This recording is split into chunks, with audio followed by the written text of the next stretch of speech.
जिन्होंने अपने गुरु के सत्य की रक्षा करने के लिए राज्य का त्याग कर दिया।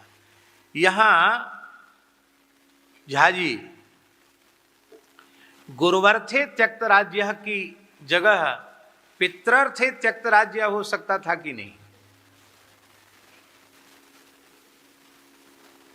आचार्य श्री नेत्रपाल जी, कोई रस भंग छंद भंग अर्थ में कोई विप्रतिपत्ति तो थी नहीं, तो गुरुवर्थे त्यक्त राज्य न कहकर पितरर्थे त्यक्त राज्य कहते तो और अच्छा था, क्योंकि उसमें बहुत स्पष्टता है। पिताजी के धर्म की सत्य की रक्षा करने के लिए, धर्म की रक्षा क्या है? पितरर्थे त्यक्त राज्य, सत्य ही धर्म है। सत्यान नास्ति परो धर्म, इसलिए पिता के सत्य की रक्षा ही वस्तुतः पिता के धर्म की रक्षा। तो जो कहना चाहते हैं उसकी निष्पत्ति तो पितरर्थे त्यक्त राज्य कहने से भी हो जाती, तो पितरर्थे न कहकर गुरुवर्थे क्यों कहा? उसका एक भाव तो ये है कि शास्त्र की दृष्टि से गुरु पद केवल गुरु का नहीं है, जन्मदात्री माता भी गुरु है।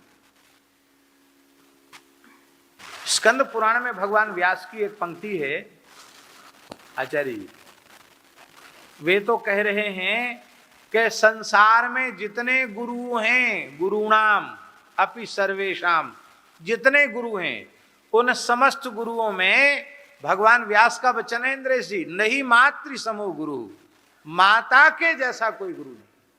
आपने अपने मुखारविंद से हमें कोई आदेश उपदेश नहीं दिया, किंतु आपके व्यवहार से कोई भी एक प्रेरणा हमने ले ली तो उस विषय के आप हमारे गुरु हो गए।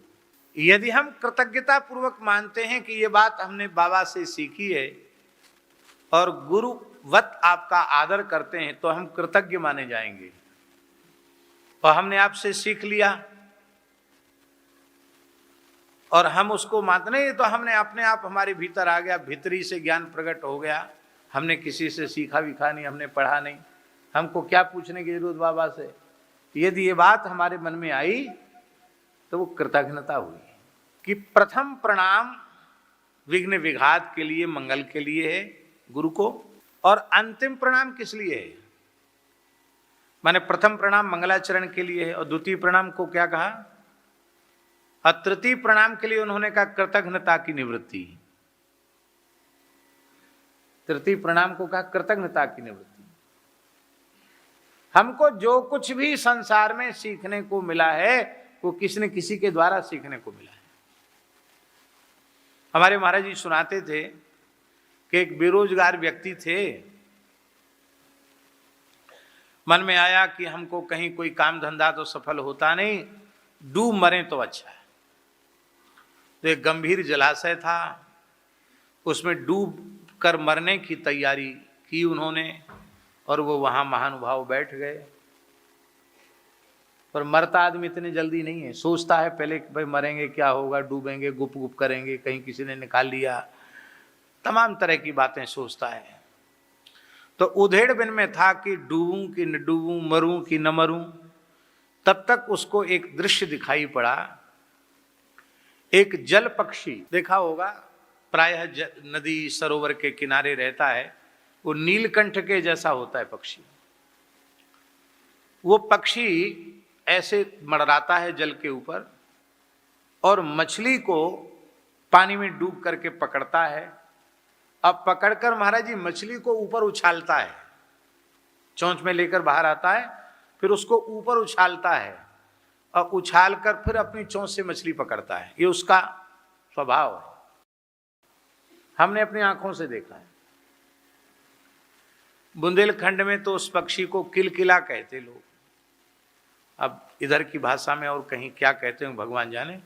बोले ये खेल खेल करके मछली को मारता है, मछली को लेके आएगा और ऐसे ऊपर करके फिर चोंच फैला करके चोंच में पकड़ लेगा। उसने कहा भाई ये जुक्ति तो बहुत अच्छी है, ये कला सीख ली जाए, बहुत बढ़िया है। तो मरने का विचार उसने छोड़ दिया, अपने घर पे लौट के आया और पहले एकांत में अभ्यास किया। करत करत अभ्यास के जड़मति होत सुजान, एक लकड़ी पहले ऐसे दांत से पकड़ ले, फिर मुंह से ऊपर फेंक दे, फिर दांत से उसको पकड़ ले। धीरे धीरे लकड़ी पकड़ने का अभ्यास किया, कभी यहाँ गिरता, कभी लकड़ी यहाँ गिरती, कभी माथे पे गिरती, थोड़ी मोटी चोट लगती।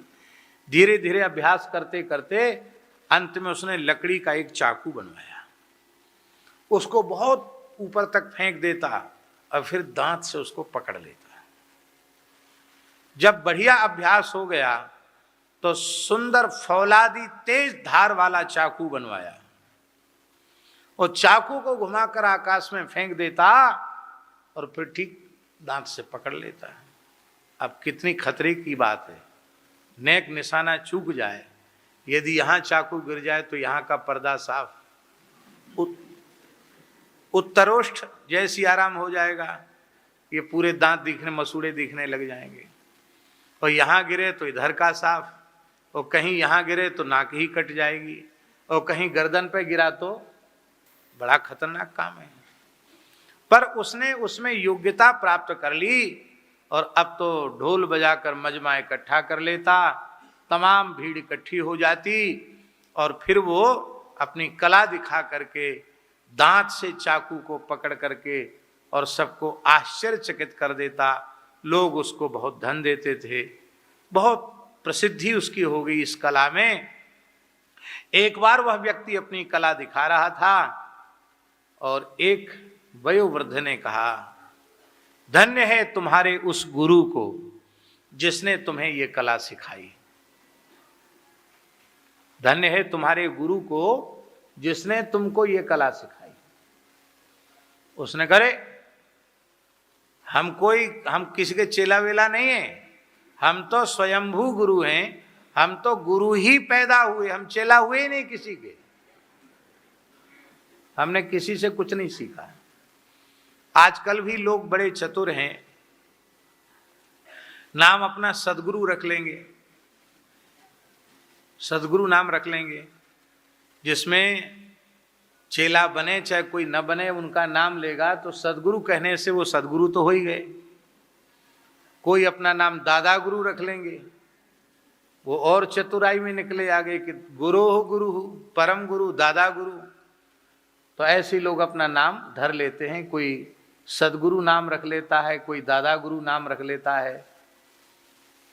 ये सब होते वही लोग हैं जो स्वयंभू गुरु होते हैं, जो किसी के शिष्य नहीं होते। ये भी स्वयंभू गुरु था, इसलिए हम किसी के चेला वेला नहीं है, हम तो गुरु ही, हमने किसी से ये कला नहीं सीखी। उस वृद्ध ने कहा, संसार में बिना सीखे किसी को कुछ भी नहीं आता।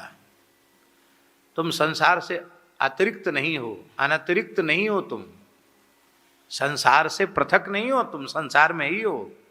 निश्चित ही तुमने किसी न किसी से यह कला सीखी है और जिससे सीखी है वही तुम्हारा इस विद्या का गुरु है। पर तुमने गुरु तत्व का तिरस्कार किया है, इसका परिणाम तुम्हारे सामने कभी न कभी आ जाएगा। अरे बोले क्या आएगा? अभी दिखाता हूं खेल। हजारों बार दिखा चुका था, पर अब की बार जैसे ही उसने चक्कू फेंका और अब की बार दांत में न पड़ करके वो सीधे यहीं पड़ा,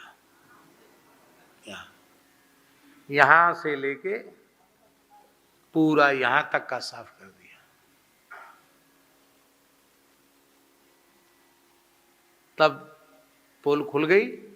उन्होंने कहा ये गुरु के तिरस्कार का दुष्परिणाम है।